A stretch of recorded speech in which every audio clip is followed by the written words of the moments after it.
The world didn't end with a bang. It started unraveling on live news. A virus outbreak at an airport went viral fast, turning people into violent, zombie-like ferals. Within 2 months, it became a global pandemic. Governments tried quarantines, while activists argued the ferals deserved rights, turning streets into war zones between military and civilians. In the chaos, Abigail's family was caught off guard. A sudden attack forced them to flee. A feral leapt from the shadows, killing their mother in a brutal flash. Abigail, hiding under the car, watched in horror as her infected mother, now a feral, finished the massacre by killing her brother. Just as Abigail's cry drew the creature's attention, Casius arrived, shot the mother, and then, with heavy silence, ended her brother's suffering too. He became Abigail's rescuer and guardian. 10 years later, nature had swallowed the world. Cities lay in ruin, overgrown and empty. Abigail, now a skilled teenage survivor, and Casius moved like a quiet, efficient team shaped by trauma. During a routine night at camp, warning tripwires caught a scout feral and forced them to move on.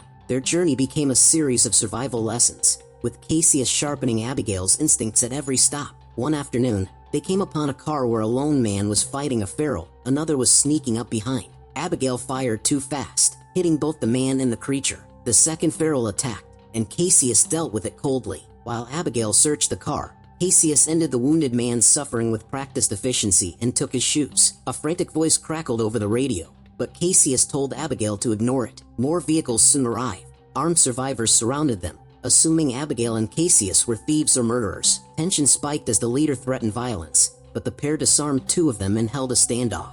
Just when it seemed about to explode, a pregnant woman named Megan stepped out of a car, calm, composed, and unexpectedly diffusing the moment. The quiet standoff was shattered by the panicked neighs of the horses as a wild horde swarmed from the shadows. Everyone opened fire in a desperate attempt to hold them back, but there were simply too many. The ferals closed in, forcing Casius and Abigail to trade their guns for blades. Their skills in close-quarters combat a stark contrast to the other survivors, who fell one by one. The chaos intensified when a Molotov cocktail from a fallen woman ignited, the blast knocking Casius backward. Abigail and Casius fought to get a pregnant Megan and her husband David into a car. As they sped away, a feral on the roof forced a sudden stop, but Abigail used the moment to retrieve their gear before they finally escaped. A deafening roar from the horde's leader, the mate of the feral Casius had killed, promised they were not safe.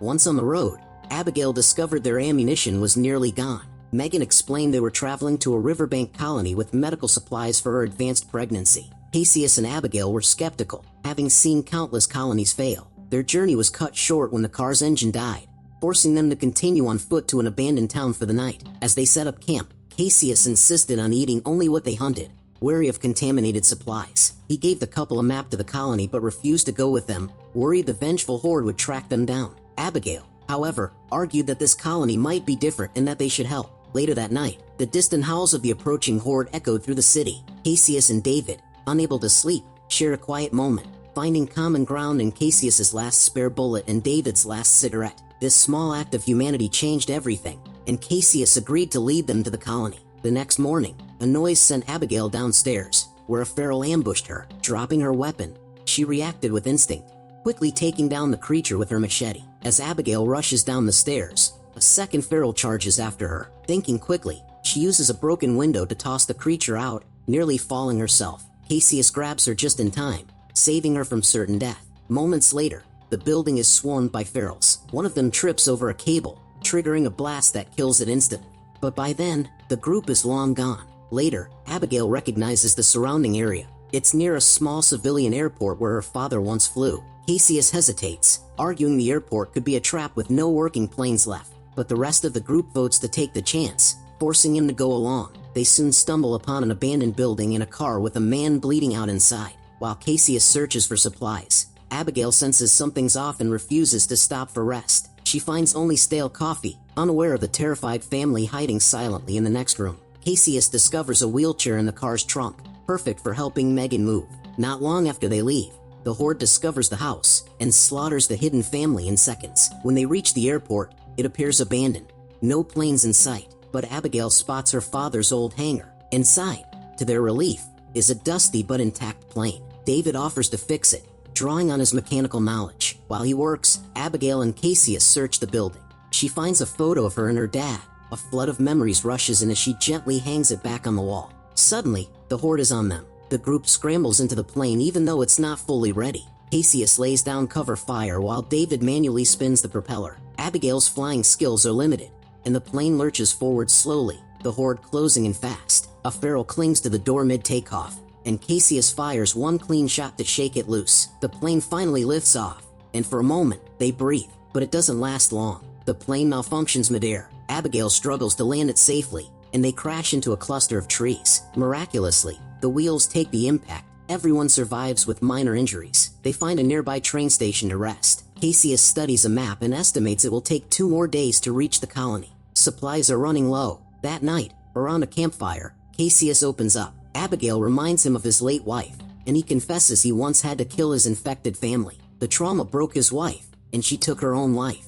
He also recalls a boy from his hometown, bitten, but slow to turn. It took days. Meanwhile, David quietly examines his ankle. It isn't just twisted, it's been bitten. He knows what's coming. The next day, as they move under the hot sun, Casius notices the blood on David's leg. He waits until the women are ahead, then forces David to reveal the truth. He gives him one choice: tell the others himself, or Casius will handle it by nightfall. Later, the group approaches a house with lights on, a rare sight in this dead world. A voice calls out, asking what they want. Casius is on edge, but Abigail bravely steps forward. She explains they need shelter, and that there's a pregnant woman with them. A man named Norton opens the door, gun in hand, and asks them to leave their weapons outside. Then, surprisingly, he invites them in, smiling warmly, like a host welcoming guests for dinner. Norton is an engineer who's lived alone for 20 years. He's built gadgets to bring electricity and hot water to his home, small comforts in a broken world. When Megan asks about his wife, he avoids the question, hinting at a painful past. He shares food with the group, and Abigail finally enjoys a much-needed shower. Casius finds old photos showing his wife was pregnant before the pandemic. Megan admits she's scared. The baby hasn't moved since they arrived, and asks Casius to protect her child no matter what. Norton refuses to join the colony, preferring solitude. He rants about how humanity deserved the pandemic for destroying the planet and says only the strong survive. When Casius notices a strange knife, Norton quickly takes it away. David starts feeling sick and discovers the infection is spreading. Norton, now in a lab coat, reveals he spiked their drinks. He uses a strange device that makes David collapse in pain. David wakes tied up in a basement with the others. Norton releases his infected wife from a cage and controls her to attack the group. Casius and Abigail fight her off, and David manages to break free and overpower her. But Norton uses the device again to stop him from helping the others. David's transformation isn't complete yet, and he's still fighting for control. David fights through the pain and breaks free from his ropes. Casius grabs a weapon and tries to shoot Norton, but Norton flees. The group rushes upstairs and locks the door, but Norton starts smashing it with an axe. Abigail steals Norton's car keys while Casius gathers his things and confronts David. He wants to shoot David now, but the women convince him to hold back. On their way to the car, Megan discovers the power supply is broken. Norton watches them leave, his infected wife growling beside him. As they drive into the forest, the horde catches up and chases them. They spot lights ahead, the colony, but the road is blocked by a fallen tree, so they have to continue on foot. The horde closes in, and the group fires to hold them back. David runs out of ammo.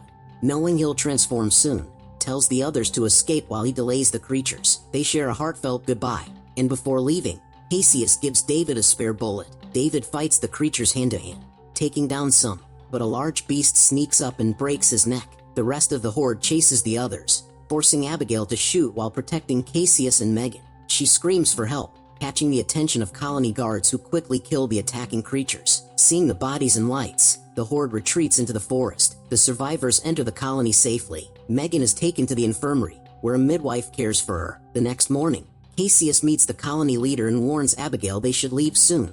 Humans can't be trusted, but Abigail is exhausted from running and ignores him. Later, the midwife tells Casius the baby is healthy but Megan only has a few hours left. Casius visits Megan, who names her baby Hope and gives him her family's locket before she dies. Meanwhile, Norton arrives at the forest, finds the bodies, and glimpses the colony. The horde attacks him, but he controls them with his device, declaring it's time for revenge. Back at the colony, Casius cares for baby Hope, unsure of what's next. Abigail joins local teens at a nighttime party. When 2 guards fall asleep, some teens sneak into a tunnel. Abigail follows and finds a strange remote control. Roderick stops her, explaining the village is mine, and the remote will trigger a deadly explosion. If the wild creatures manage to invade the colony, a massive explosion will be triggered. But the humans have a way to escape safely, a hatch in the ground that leads to an abandoned dam. The next morning, Norton spots a guard on a boat and tricks him, killing him silently. Then, a wild creature jumps into the water, climbs onto the colony, and kills the other guard. Now Norton can unleash the entire horde to attack, and chaos erupts everywhere as survivors are slaughtered. A few armed defenders rush out to fight back. Abigail saves Roderick from a wild creature and quickly assigns roles to the teenagers. Those with weapons must find higher ground to shoot from, while Roderick guides survivors toward the dam. Meanwhile, Abigail searches for Casius. As panic spreads, the midwife takes baby Hope away from Casius so he can look for Abigail. The defenders begin to run out of ammunition. The colony leader tries to escape but is killed instantly by a wild creature. Finally, Abigail and Casius reunite and fight fiercely together, using both guns and hand-to-hand combat. When a chance to evacuate appears, Casius is distracted by Norton. A wild creature knocks him down, but Casius stabs it. Norton kicks him violently while talking about making the world safer. Despite the beating, Casius stands up, pushes Norton against a wall, and smashes his control device. Wild creatures quickly overwhelm Norton. The survivors cross the tunnel and reach the dam. They ask Roderick to trigger the explosives, but he hesitates because Abigail is still inside the colony. Suddenly, a large wild wolf lunges at Abigail. Casius strikes it down with an oar. Abigail, stunned, recognizes the wolf's bracelet. It belonged to her father. The shock freezes her, but Casius pulls her away to safety. They enter the tunnel just as Roderick detonates the explosives, wiping out the wild creatures in the colony. Later, the survivors find an infected man among them. When Casius tries to calm him, a wild creature jumps out and kills the man before attacking Casius. They fight fiercely until both collapse. Abigail patiently waits for the right moment and shoots the creature. As they watch their colony burn, the survivors wonder what comes next. Abigail encourages everyone to build a new home at the dam. Casius reveals he stole Norton's notebook with instructions to build a generator, a beacon of hope for the future. If you love interesting movie recaps like this, don't forget to like, share, and subscribe for more.